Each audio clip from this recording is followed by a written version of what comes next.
Assalamualaikum warahmatullahi wabarakatuh. Perkenalkan, saya Tami Putri Wardani, NPM 2021 1450 1156 dari Prodi Pendidikan Ilmu Ekonomi di Universitas Indraprasta PGRI. Video ini saya buat untuk memenuhi tugas akhir dari mata kuliah pengantar pendidikan.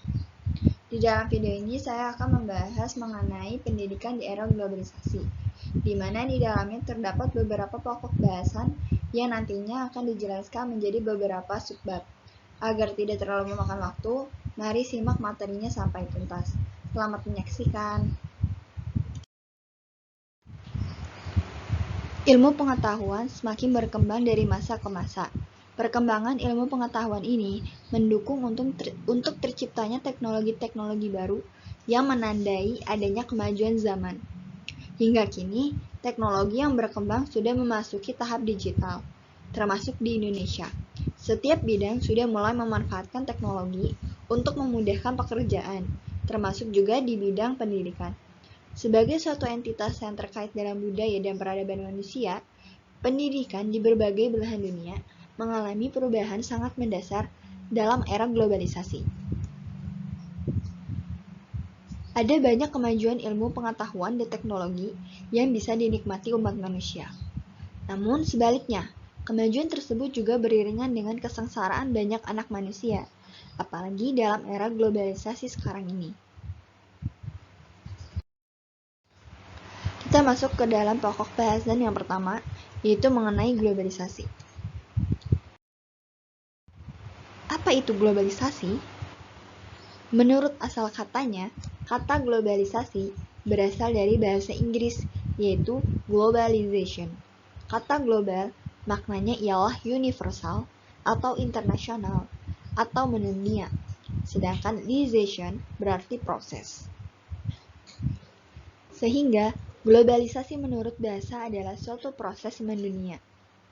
Baylis dan Smith mendefinisikan globalisasi sebagai suatu proses meningkatnya keterkaitan antara masyarakat, sehingga peristiwa yang terjadi di wilayah tertentu berpengaruh pada kehidupan manusia atau masyarakat di wilayah lain.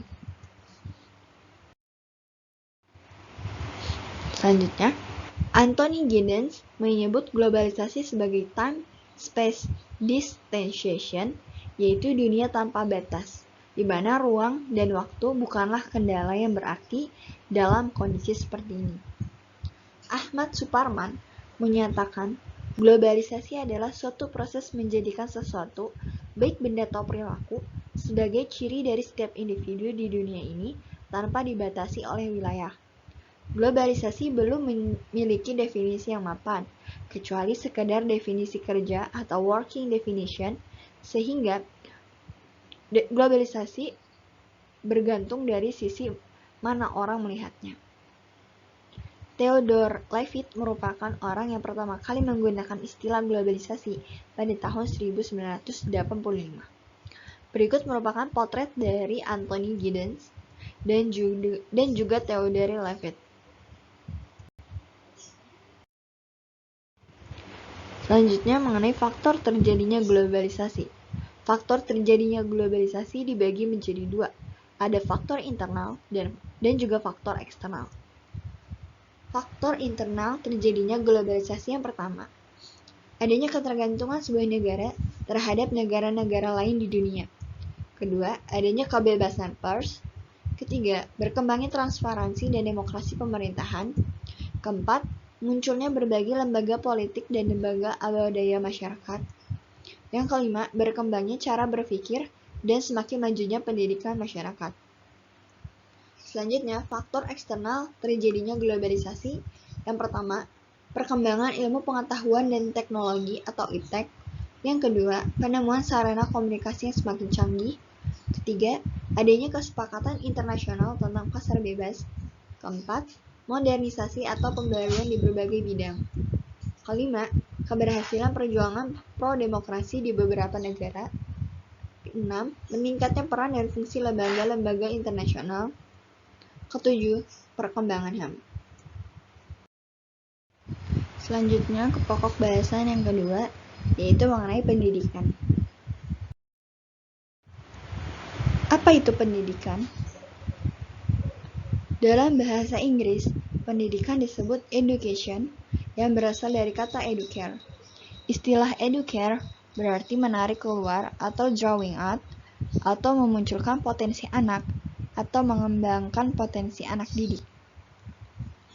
Menurut Langevold, pendidikan adalah usaha sengaja yang dilakukan orang dewasa kepada anak yang belum dewasa untuk dibawa ke tingkat dewasa. Sedangkan pendidikan menurut Undang-Undang Sistem Pendidikan Nasional atau UU SPN nomor 2 tahun 2003 bab 1 pasal 1 adalah usaha sadar dan terencana untuk mewujudkan suasana belajar dan proses pembelajaran agar peserta didik secara aktif mengembangkan potensi dirinya untuk memiliki kekuatan spiritual, keagamaan, pengendalian diri, kepribadian, kecerdasan, akhlak mulia, serta keterampilan yang diperlukan dirinya, masyarakat, bangsa, dan negara.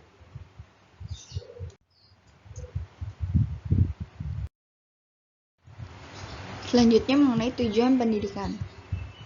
Di dalam Undang-Undang Nomor 20 Tahun 2003 tentang atau mengenai Sistem Pendidikan Nasional, dalam pasal 3 dijelaskan mengenai tujuan pendidikan, yaitu mengembangkan potensi peserta didik supaya menjadi manusia yang beriman serta bertakwa kepada Tuhan Yang Maha Esa, sehat, berilmu, cakap, berakhlak mulia, kreatif, mandiri, dan juga menjadi warga negara yang demokratis serta bertanggung jawab.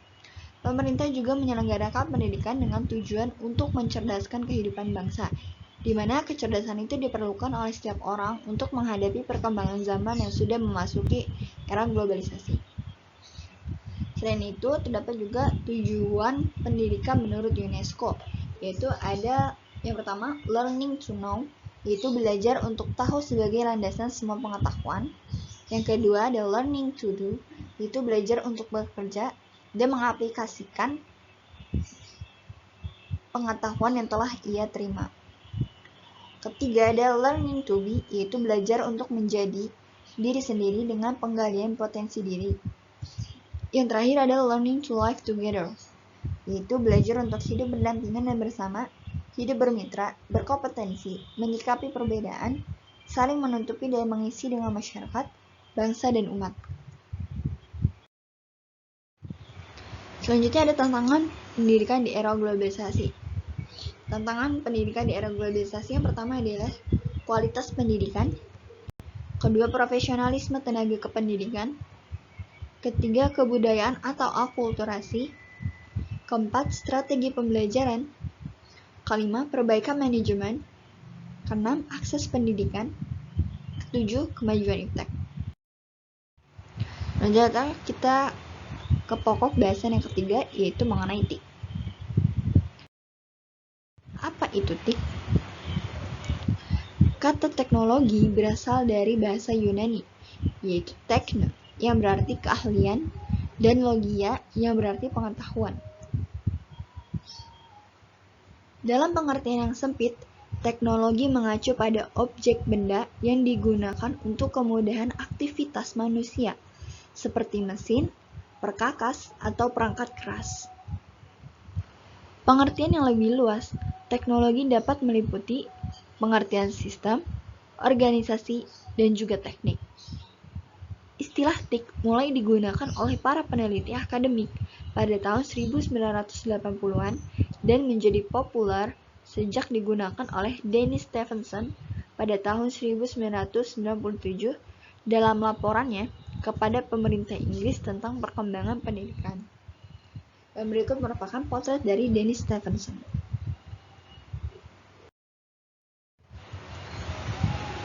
Selanjutnya ada implementasi TIK dalam pendidikan di era globalisasi.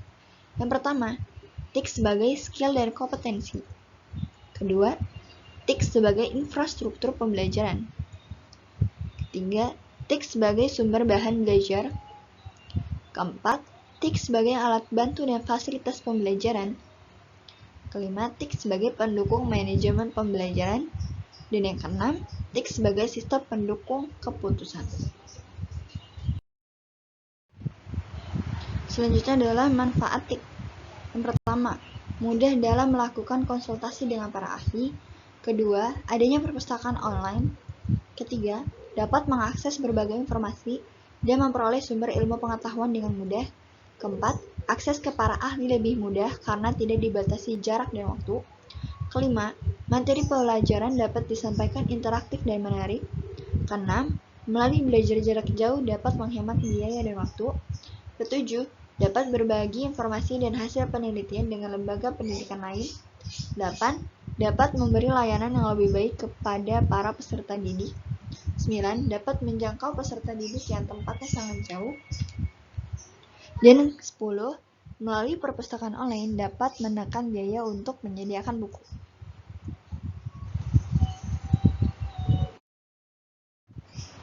Selanjutnya ada dampak positif TIK dalam pendidikan. Yang pertama, informasi yang dibutuhkan menjadi lebih cepat dan lebih mudah dalam mengakses tujuan pendidikan. Kedua, inovasi dalam pembelajaran tumbuh di hadapan e-learning, inovasi yang lebih memudahkan proses pendidikan. Ketiga, sistem administrasi pada lembaga pendidikan akan lebih mudah dan lancar karena penerapan sistem TIK.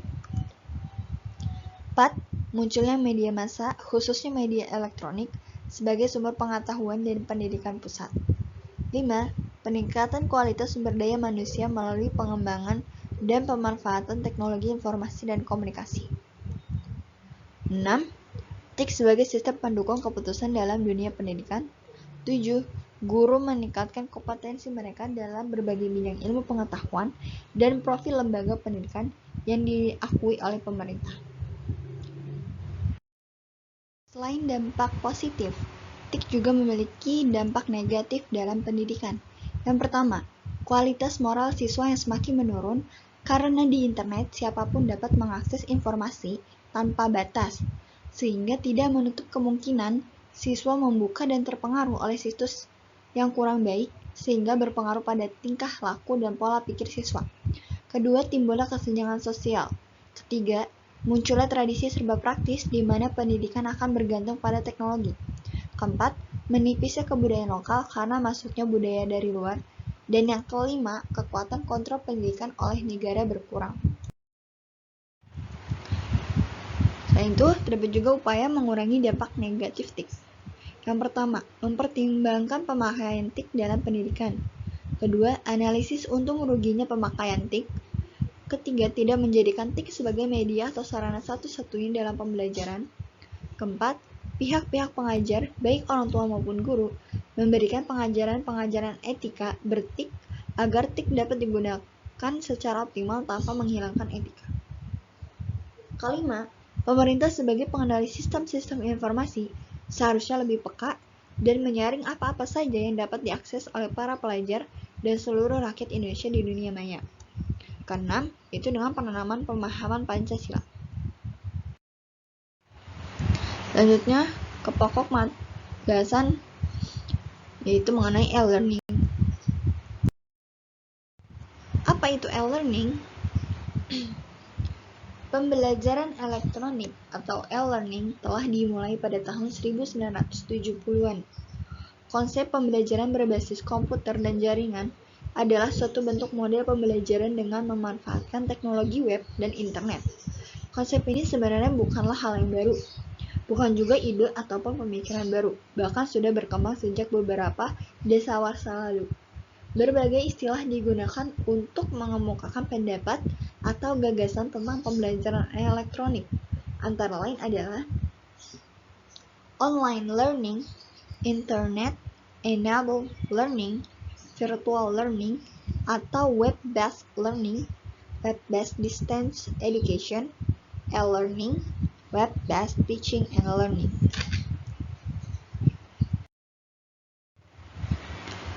Dan juga karakteristik e-learning menurut Nur Salam. Yang pertama, memanfaatkan jasa teknologi elektronik.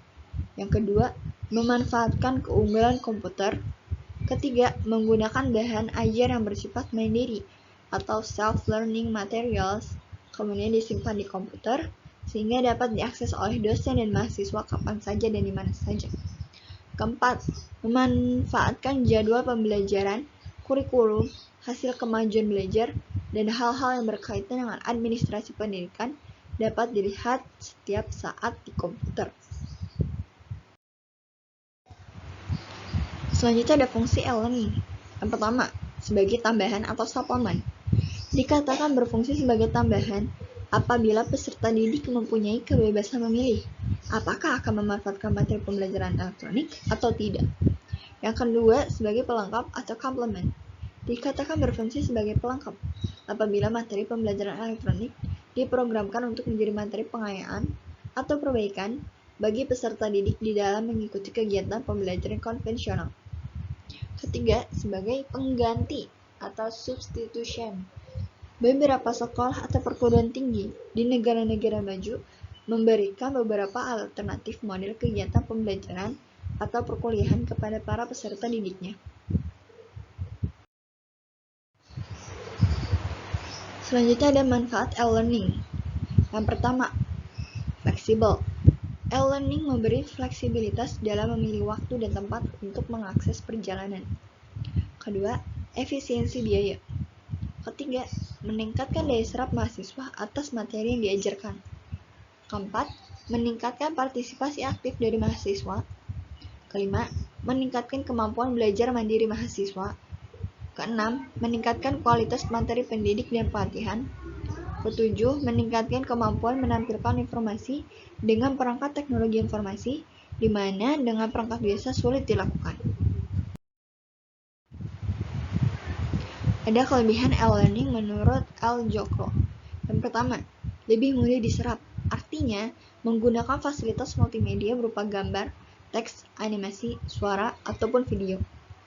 Kedua, jauh lebih efektif dalam biaya. Artinya, tidak perlu instruktur, tidak perlu minimum audiensi, bisa di mana saja, bisa kapan saja, dan murah untuk diperbanyak. Ketiga, jauh lebih ringkas. Artinya tidak banyak formalitas kelas, langsung pada pokok bahasan, materi pelajaran pun sesuai dengan kebutuhan.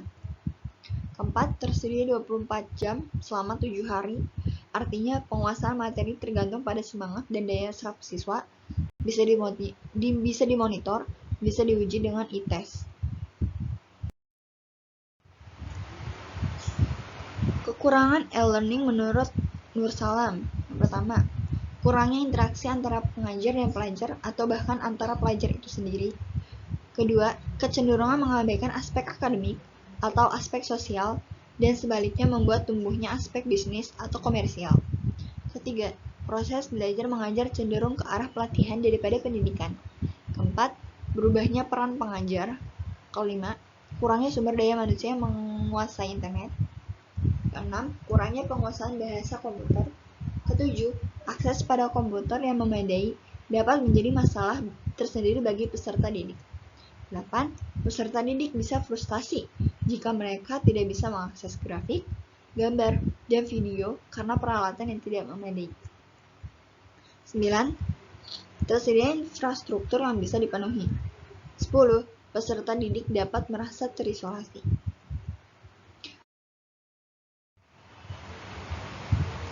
Oke, sekian dari saya. Kurang lebihnya mohon maaf. Terima kasih. Wassalamualaikum warahmatullahi wabarakatuh.